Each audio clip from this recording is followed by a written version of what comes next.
Good afternoon, everyone, and welcome to Two Cents of Sunshine. Today, we are so excited to welcome Jena Burris, speaker and advocate for women's mental health, motherhood, and emotional healing. She's also the wife of former NFL linebacker Miles Burris, who played for Oakland Raiders, giving her a unique perspective on family life, identity, and navigating life in the NFL world. Her passion for helping women rediscover their strength, purpose, and sense of self through life's challenges is truly inspiring. We are so grateful to have her with us today and cannot wait. So welcome, Jena. Oh, thank you guys so much. I'm very excited to be here and talk with you. I started watching a lot of your podcasts, and they resonate so much with what Trish and I try to have our message be as far as women's wellness, women's health, motherhood, how to work through different problems through the stages of life. So you've spent many years helping mothers and families.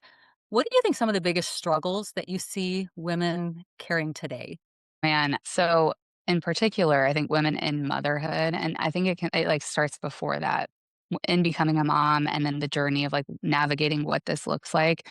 It is really difficult. I think one of the common issues is really honoring ourselves. And too often women take on the martyrdom complex or just believe like their role is to really sacrifice to a degree that's very unhealthy, that leaves them completely depleted, where they end up just losing who they are. Like they don't really recognize themselves anymore. And it's just this vicious cycle. So then they're met with a ton of mom guilt, quote unquote, which is usually shame in a mask.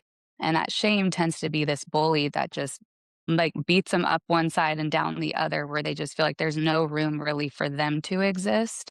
And any thought even of them trying to do something for themselves, it doesn't matter how small that is, they're met with the mom guilt and really a lot of barriers that can keep them from doing the things that they need. And so it keeps them just again in this vicious cycle. And so these needs that they have just go unmet. And then they wonder why they can't really show up well, not just for themselves, but for their kids and their families. It's just like this whole unraveling process until something big enough happens where they're like, okay, I can't deny this anymore. Like it can be a crisis, it could be a health issue, it could be something that then they're left having to face and deal with it when there were warning signs the whole way through. Yeah, absolutely. And why do you think that is that women do that? And I know, and I'm hearing it, I'm like, yes, you're so right. We do. We just continue to carry it. I don't know if it's a stigma or the guilt or the shame of saying, I can't do this, or this is hard, or this is, I need help. There's so much to be said about asking for that help and reaching out. What are your thoughts on? Yes. Oh my gosh, it is so hard. Like I think about, I know for myself how that has been one of the biggest hurdles is asking for help because for myself, and this is kind of the common theme, like there's multiple reasons that this can come to be. Some of it's cultural, so it can be the cultural narrative of what we have grown up with and what we see around us. And we're really, I think, like going into motherhood, we've never done this before. So there's just an immense amount of insecurity. So we're like, what do we do? I feel like I'm not good enough. I don't know how to do this. I've never done it before. So we look around at everybody else and we're like, okay, what are they doing? Because I'm trying to just figure this out. That it just is like we're operating out of insecurity. So then we go to these cultural narratives and we're like, well, what are we told this is supposed to look like? And what am I supposed to do? And it's almost like having this cookie cutter where we're trying to like or like a mold that we're trying to force ourselves into, being like, "Well, I guess this is what a good mom does and is," and instead of honoring who we are as unique individuals, and we have unique children, and God calls us to a very unique path, it takes a lot of courage to go down and even just take one step down that unique path that may look different compared to everybody else. So that's like one aspect. It's the cultural narrative. But then the other part of it, it's from our own stories. So like our experiences, the roles that we did play growing up, what we were told.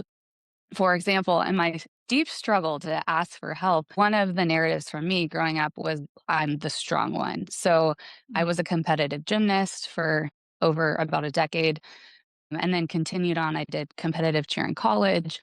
And so I actually was very, very strong at a young age. Like we did like crazy, like physical testing. It was insane. And I have to say, like, I do not have that level of strength anymore, which is very sad. I like want to get back to that. But that kind of was this like, Jenna, she's so strong. So, yes, physically I was.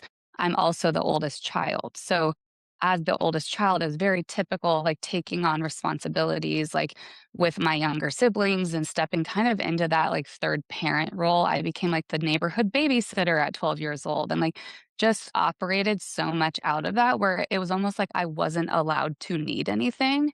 And yet, part of being humans is we all have needs. It's about learning how to get those met in a healthy way. And so where I felt like, oh, I can't have needs, I'm not allowed to, I have to meet everybody else's needs, then I would try to get them met indirectly. And so the story of being the strong one really impacted me when I came to a cross in the road. Like my Mhm. son, he just turned 6. June will be 6 years where I had my first pseudoaneurysm. I've had two in Mhm. 6 years. So um, in addition to other health issues. So that for me was a huge breaking point. And when that happened, I had so much shame that hit me because I was met with these physical limitations where I was like, oh, I actually physically cannot do these things that now I have to get help from other people. And that means I have to ask for it, which means I have to deconstruct this whole narrative that I am the strong one because, like, I say that that was the first time I lost my strength. Like, it was gone. I did not have it physically. I broke mentally in every way I lost my strength. So it's almost like an identity thing where I'm like, who am I now? And how do I just use my voice and speak up and say, I need help? And like, what help do I need? So I literally could feel like the words would get stuck in my throat. Like it was like choking because I'm like, I first of all don't know how to name what it is I need help with. Then I don't even know how to say it. Because if I say it, I'm risking being vulnerable and people Mhm. telling me no. Then what? Right? Like, then I know I'm out of sorts. So it's very, very scary to be like, it required humility. That's like the bottom Mhm. line where I'm like, okay, this is requiring humility and acknowledging like this is what it's like to be human. Like me and my humanity, I'm no longer the strong one. I can't. I'm now in a position to have to rely on somebody else and that was terrifying. Can't So even I imagine. No, I can't even imagine, Jenna, just hearing your story and I'm listening and just to have it sounds like you had given birth to your son and then all these yes, pseudo aneurysms that are and other health stuff which did make you I can only imagine the vulnerability yes, of just that, of having a baby, and now I'm a mom, and now I have this, and I've never had to ask for help. You've had to be the strong one, which that's a whole other I would love to, like, go way back, but that's a whole other conversation on, where you felt like you were the caretaker and had to literally take care of everyone. That was your way to, um, take care of those around you, but then you're in this vulnerable position, and then shame and guilt, so you felt that with oh this my change? gosh. How hard It was was that for you to so we sit? couldn't even name that's what it was. We feel these things. I could feel it in my body. This like is like heat in my chest, Mm. this bubbling up of like and it was crazy because like I was used to like really shoving down my feelings and then it would bubble back up. I'm like, what do I even do with this? And I can't even tell you how many times I would be breaking down. Like I broke down, bawling my eyes out, being like, what is wrong with me? I should like feeling so much shame, being like I should be able to do these things. I should be able like the shoulds in so many ways. And like, why is it that this person, like this mom over here, that's different, like she can do all these things and I can't? What is wrong with me?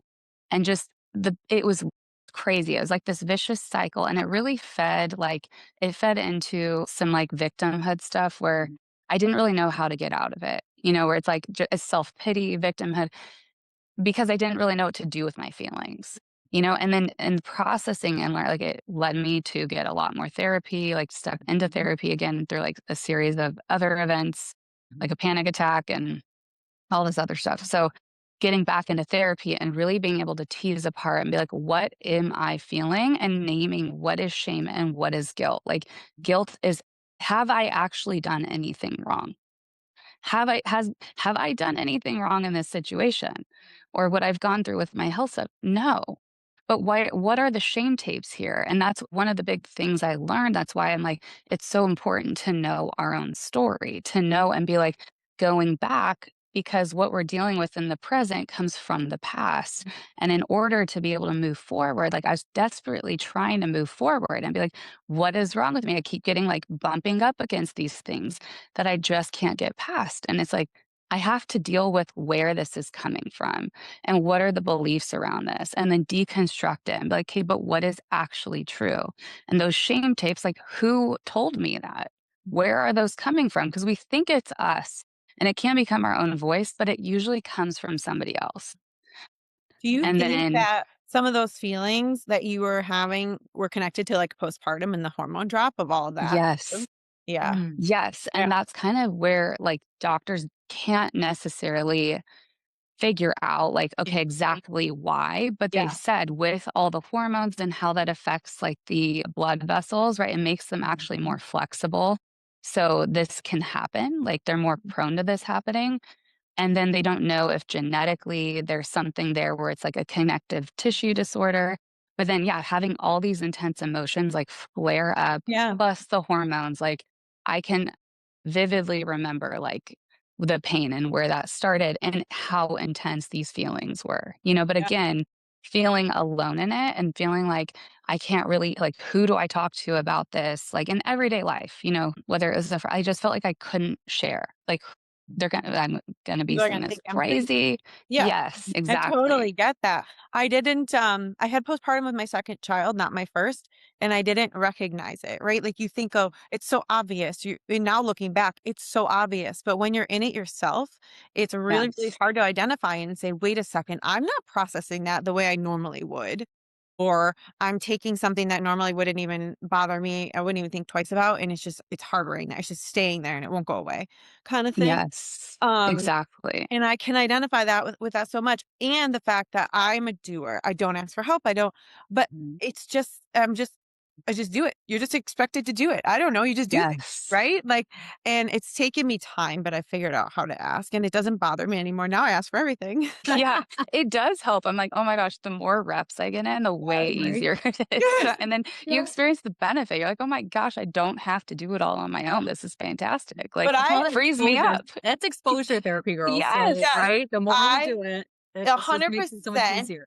viewed that as a weakness. Asking for help to me was a weakness without question. I know. It's so dumb. It's not a weakness. It is actually showing your strength that you can say, I need this. You got to help me here. Yes. Yeah, it's just there's just not enough time in a day anymore once you have kids and you're a working mom and and you're still I said to my husband the other day, he was talking about he feels it too. So I feel like there is like we call it mom guilt, but like the dads that are really in it, they feel the exact same thing and he They feels do. it too.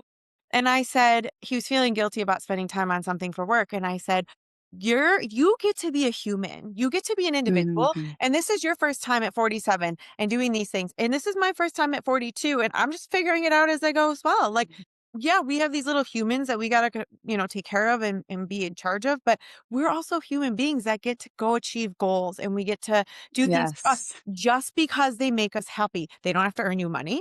They don't have to do anything for anybody else. If they bring you joy, you're allowed to do it. Yes. That Exactly. hard when it's not progressing anybody forward, time into something that doesn't give a benefit to anybody or anybody else around you or even yourself. It's just something that makes you happy. That's hard. Yes.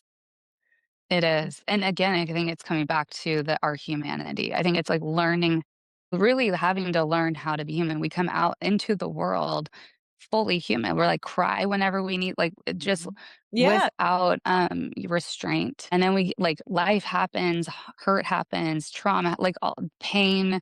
We experience all these things and we're like, oh my gosh, I cannot right. be vulnerable again. This is way too much. It's too Yeah. painful.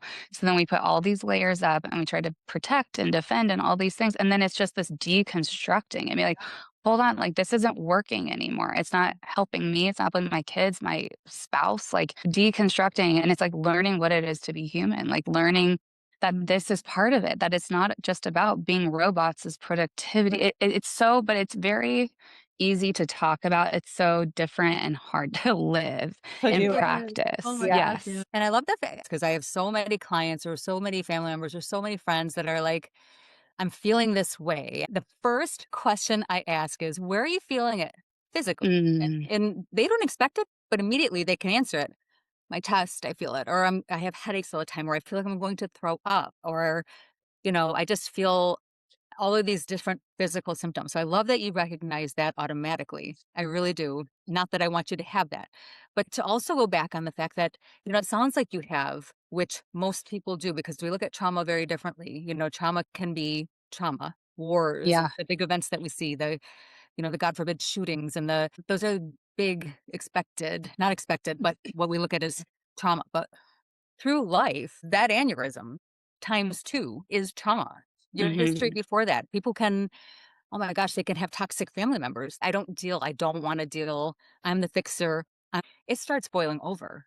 And Hmm. so when you said, and my therapist hat came on, I started getting a panic attack. Well, that is our body then responding because there's nowhere else for this to go. I don't know how to process. So therefore, I'm going to have this panic attack, which is horrible. I'm like, you either feel like you're dying or losing your mind or a combo deal.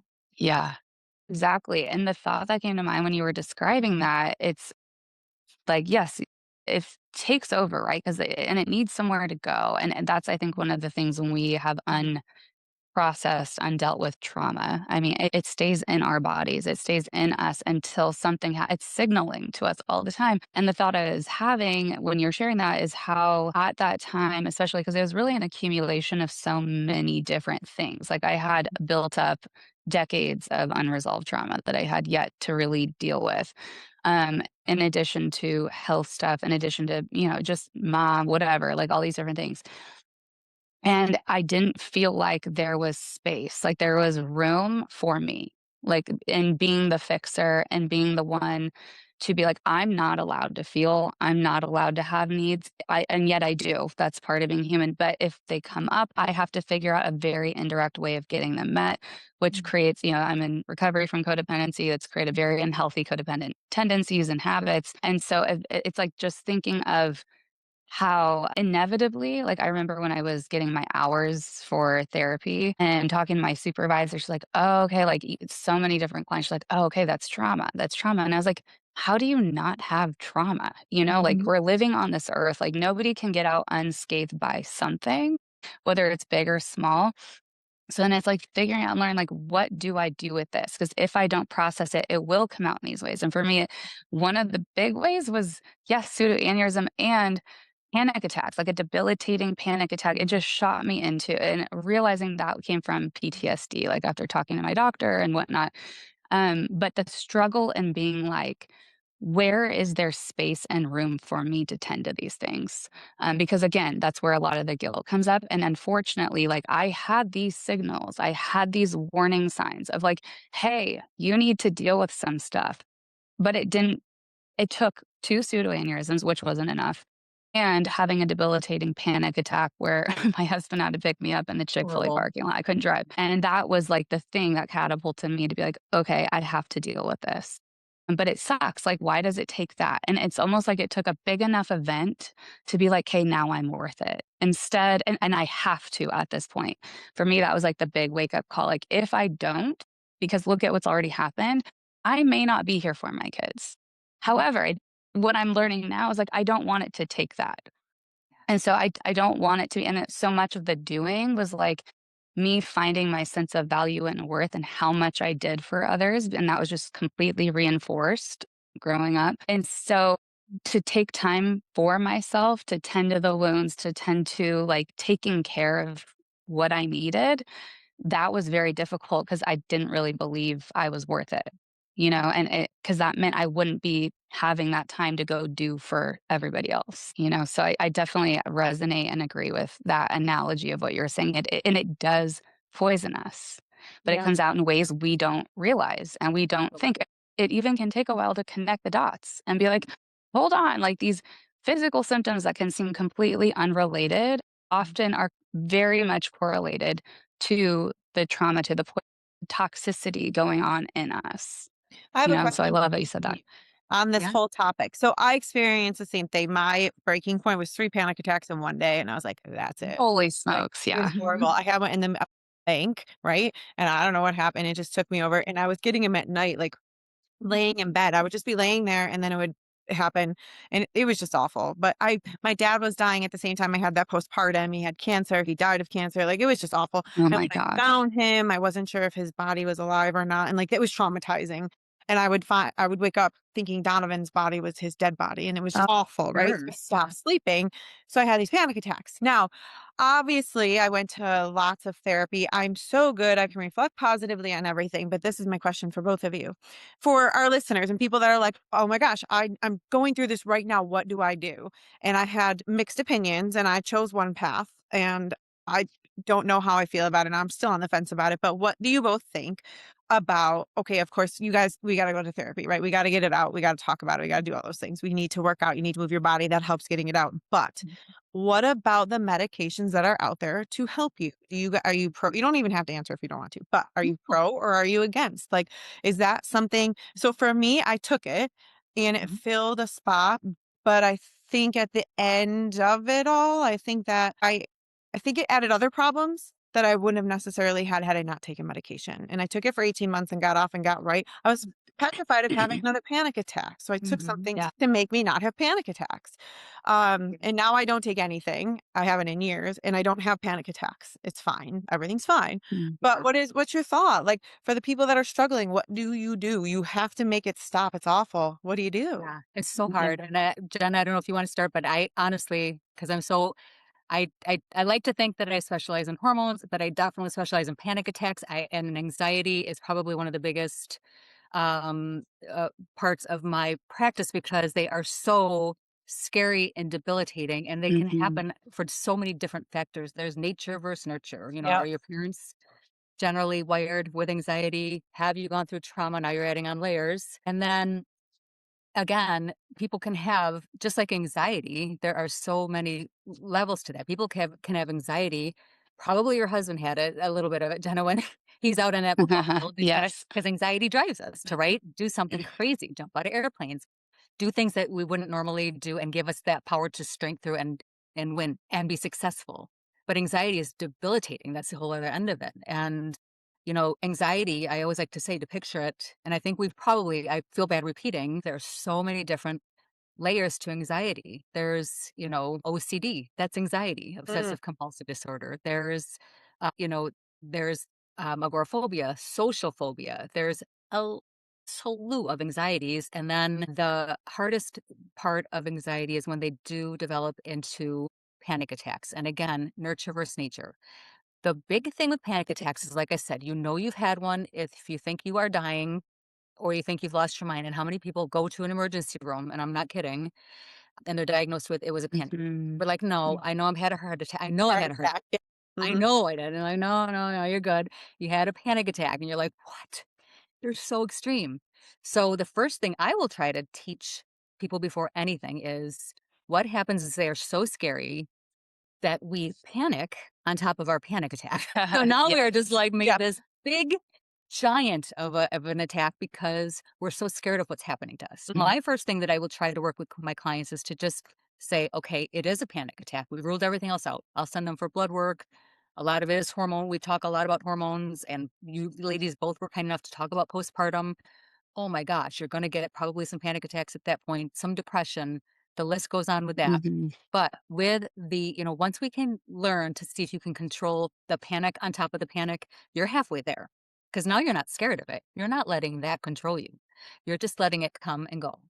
Okay. And it will Mhm. come and go. There are different techniques that I'll teach my clients. But other than that, I have worked also with, so to answer your question, Trish, I'm going to try to do it quick so I can give Jenna the floor here. But I'm a therapist, so it's not first line for me to say, go get on some medicine. It Yeah. is, again, try to find the underlying reasons. Again, we'll get blood work ordered. We'll see how that is being, a B12, a low B12, thyroid, that can all cause panic disorders, pernicious anemia. There's really certain medical problems that can create extreme levels of anxiety and panic. So once that's all ruled out, and I can't do my work to help someone, I will offer them the chance to go to their doctor, their primary, their GYN, and get on an SSRI and Lexapro or Zoloft, nothing crazy, Right.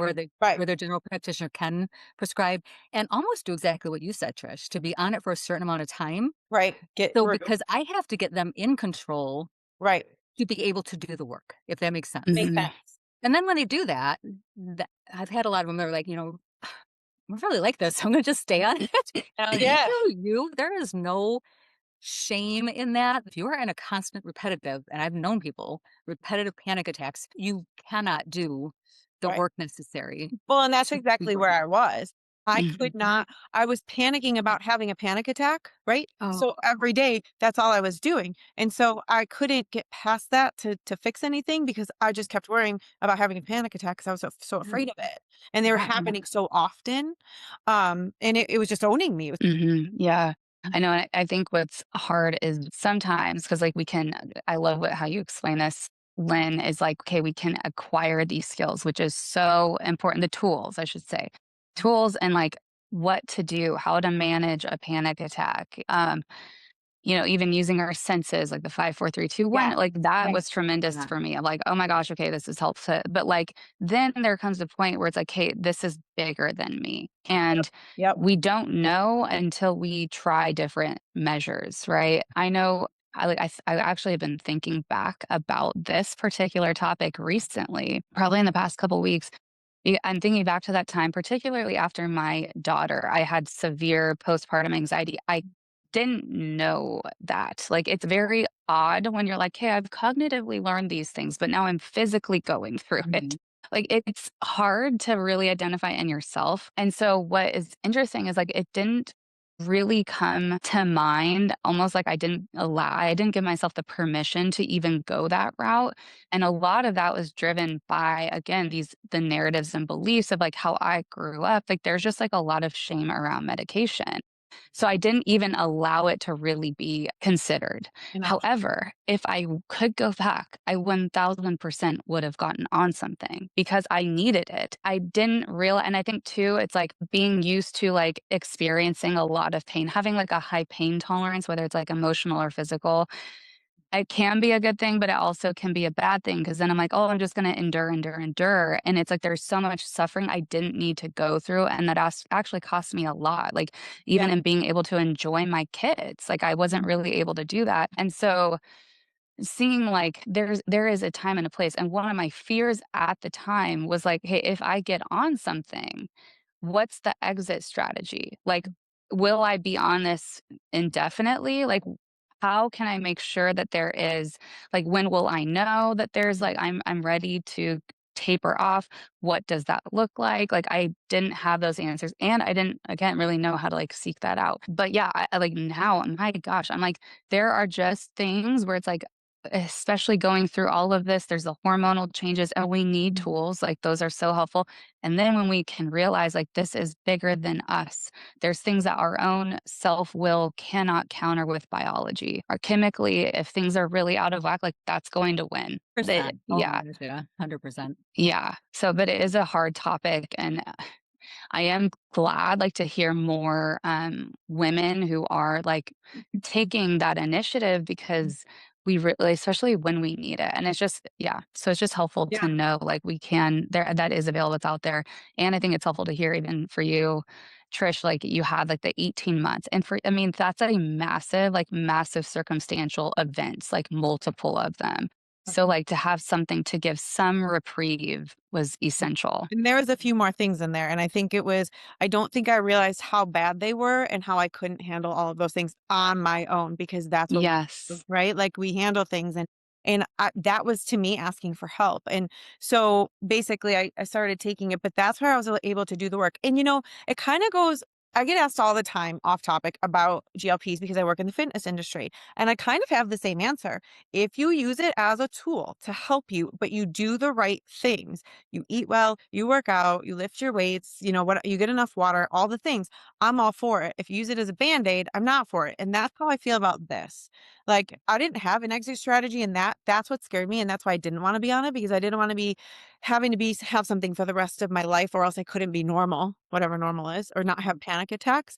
But I just did it and went to therapy. And then that's Mhm. how I was able to get into therapy and actually talk about these things because I couldn't even talk Yes. about them because I was afraid they were going to trigger panic. So Yes. I guess I am grateful for that, and I don't know what the road would have looked like without it, so I can never compare.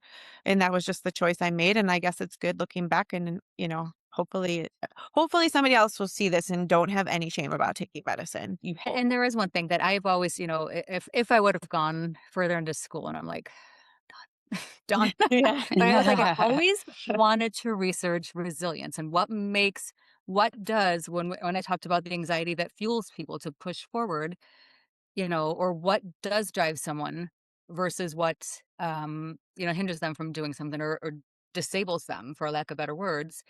You can have two people going through the same thing and someone really cannot fight through it, or they need a different treatment plan, or they need a different amount of time, or they need different support. It is very interesting to me, someone's amount of resilience. And I feel like that is just so unique to every person. But again, I always say that people are just their own unique puzzle piece in Right. this big giant puzzle, and we don't look the same. And that means our makeup physically and our makeup emotionally and our makeup spiritually and in every way that shapes us.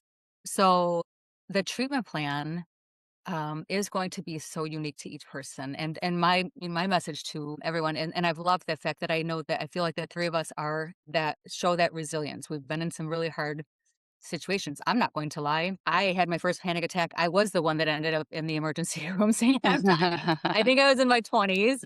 I'm like, no, I'm dying. They're the nurse, like, honey, just patting me on the back. You're having a panic attack. I'm like, what? That day, I'm like, I need to know everything, and then I need to help people know how to treat this. This was the Mm, scariest thing I've ever gone through in my life. So I don't want anyone else to feel it. So I've never shared that. So this is the first time. wow. Okay. That drove me, and it was horrible, and I went through them, and it was terrible, and it mm, just learning education-wise and then learning through, again, feeling the fear, doing it anyway, and just having that resilience. So to the people, yes. to our viewers, for all of us, I wanna tell them, I don't care where you're starting, what you're feeling, there is help for you. It may not look the same as it did for Trish or for Jenna or for myself, but there's help for you. So don't Mm, stop until you find it. Get the blood yes. work to see if it's hormonal changes. I mean, and Trish knows this because I preach it all the time, is we take perimenopause for granted. That I'll never forget a young woman coming to me and tried to end her life. It was hormones. It was hormone related. By the time she Mhm. went to her GYN, got everything straightened out, she was stable.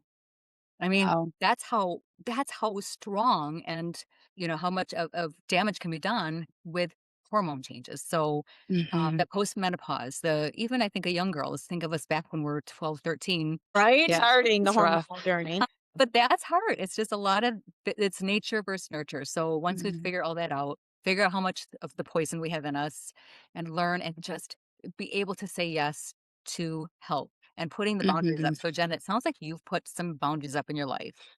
Yeah. Yes, yes. I mean, honestly, I can, like, go all day just I having know. this conversation with you. I'm Absolutely. like, what's time? I Don't know. know. Forget it. What, I have to pick my kids up Exactly. later? No, we're good." We don't Yeah, need to do that. We're figuring out the world. exactly. Well, Oh my you had a gosh, good it's job. so Well, true. nah, we just can't thank you enough for coming. I mean, I can see that we align, the three of us, very much so. So I think that you being part of Two Cents of Sunshine needs to be a regular thing Oh, for. I would love that. Oh my Yeah. gosh, you guys are fantastic. Like, You are just fabulous ladies. I love it. You're so, like, dynamic and complement each other, and I'm just, so glad you're having these conversations because it's so needed. And the last, like, thought that I have that was making, like, thanks. both of you had said different things, but, like, related to this similar thing of whether it is, like, hormones, like, again, the physiological aspect, which it's truly mind-blowing because I think we can get these 2 camps where it's like, okay, it's, like, all a mindset, right? Like, if I just say these words enough and think these things enough, like, all of this will change. That's a part of it. But then we neglect the physical. So if we have hormonal issues where we're low, even like having low progesterone is nature's Yes. anti-anxiety, like Yeah. medication, if you Yes. will. So like we then neglect that, or we think it's all physical. And then we don't realize like, no, we still have to manage whatever is going on in our heads and like work through some of the narratives or some of the trauma. So like being able to see, I think the biggest like miss for a lot of people, and it's even like what you'd said, Trish, that you did was the biggest miss is like using some kind of medication or thinking like it's just all physical. Yeah, some of it is. and thinking like that's the band-aid, that's the magic pill. And then now I don't have to face, feel, and deal with these other issues, like the trauma that is still there. It still is in my body. But instead, it actually allows us to more effectively deal with that. So we can heal, yes, physically and heal emotionally, heal like in these ways, learn, we actually have the space to work through our emotions and work through the fear. And regarding fear, I mean, okay, I've been doing like a feelings check every day for I think about 2 years. I've been like I on like this and that. like yes, I'm like, it's one of the things because I've been so scared. And most of the time, like almost every day, the main feeling that comes up is fear. And that has been the one that's just bullied me into like people pleasing, into like it's been a whole thing. But Chip Dodd, I don't know if you've heard of him. He's fantastic. I love his resources. He goes deep into feelings and emotions. And one of the things he says is very similar to what you guys are saying. He talks about how every feeling, we have 8 core feelings. Every feeling has a gift, and then there's the impairment. And with fear, the impairment is anxiety, but the gift is wisdom. And so every time I think about that, 'cause I'm like, "Hey, what am I feeling afraid of?" And then if it's causing anxiety, I literally am like, "Hey, God, give me wisdom. Like, how can I apply wisdom here in making this decision so I can move through and not get stuck in the vicious cycle of anxiety?" But yeah, it's just like both. It's like we need to be able to integrate, like figure out physically what is it, and so we can do the work underneath emotionally. And so again, it helps us to be human. It helps us to heal, have more vibrant, full lives. So I just want to say, like, I'm agree with what you guys are saying, and I'm really grateful for I love what that you're deep doing. feeling thing. We gotta dig more into that too, because Yes, it's and it's so so good. true. It's like, okay, what is it and what does it do to you? And then how do you get Hmm. out of it and what do you get from it? And then the whole faith Yes. part, I feel like you and I are very Lynn, I don't know your stance so much on this, but very faithful in the same regard. Oh And I yeah, feel no, like, we are. I yeah, yeah, if you can use it. So Yes, there is exactly. definitely more to come. I'd love to hear how you pulled yourself out, how you Yes. are Mhm. doing, and how you know, manage daily. And it's a good conversation for all of us to have, being that we all admitted that we do know we've been there. We've been in those shoes, and it's scary and it's hard, and you're taking care of the world, but I'm feeling all this. So part two is going to be, I think, how we're recovering. How are we Yes. moving Ugh, forward? I So love I that. love Love that, that. Jenna. Thank you. We're so Thank you, grateful girls. to have you with Thank us. you. We'll plan a time soon. We'll make sure to let the world know, so we can help every woman, every person on understand their feelings, work on their feelings, emotions, and give them some grace, hopefully, Yes. to So work good. through Thank this you thing called life. guys. So thank you so much. It's been a All right, pleasure. girls, have the Thank best you. day. You Thank too. you. Thank you.